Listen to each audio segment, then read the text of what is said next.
just so everybody's aware.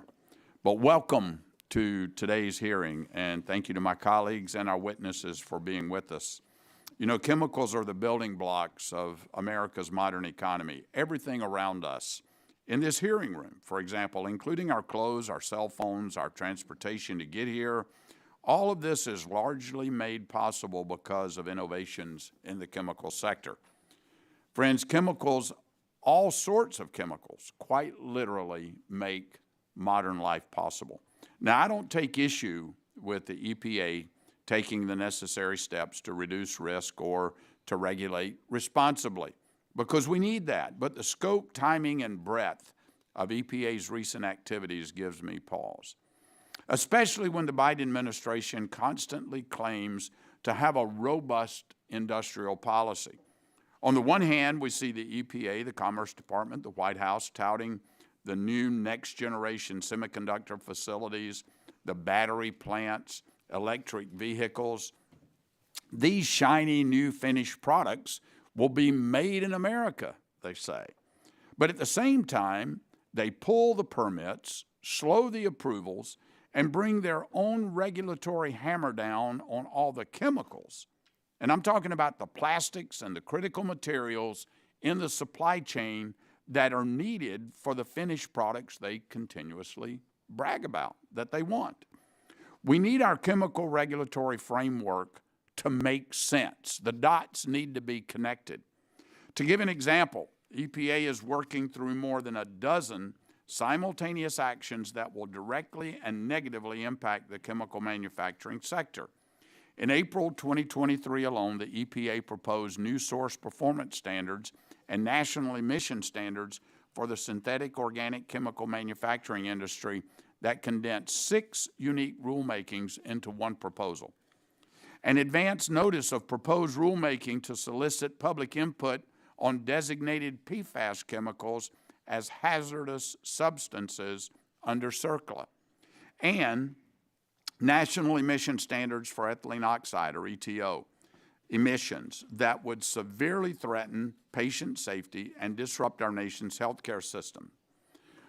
On ETO specifically, Chair Rodgers and Health Committee Subcommittee Chair Guthrie joined me in a letter to the Biden administration raising questions about the impact of EPA's proposal on the availability of sterile medical devices and on patient care. ETO is used to sterilize half of all the medical devices and 95% of surgical kits in the United States. I hope that my colleagues on both sides of the aisle with medical backgrounds share my concerns with the potential adverse health impacts of EPA's proposal. On top of medical applications, because chemicals are required to manufacture the vast majority of everyday products, the impact of these rulemakings across the supply chain is staggering. Additionally, EPA's actions contradict its stated desire to follow the best available science. In a recent review of EPA's Integrated Risk Information System, or IRIS, on that work on formaldehyde, the National Academies of Sciences, Engineering, and Medicine emphasized that EPA did not follow specific recommendations for problem formulation and protocol development. Despite questions around the validity of IRIS's values, the EPA surprisingly continues to use IRIS assessments in all rulemakings. EPA's actions have also been unpredictable because the agency has failed to meet statutory deadlines under the Toxic Substances Control Act, or TSCA.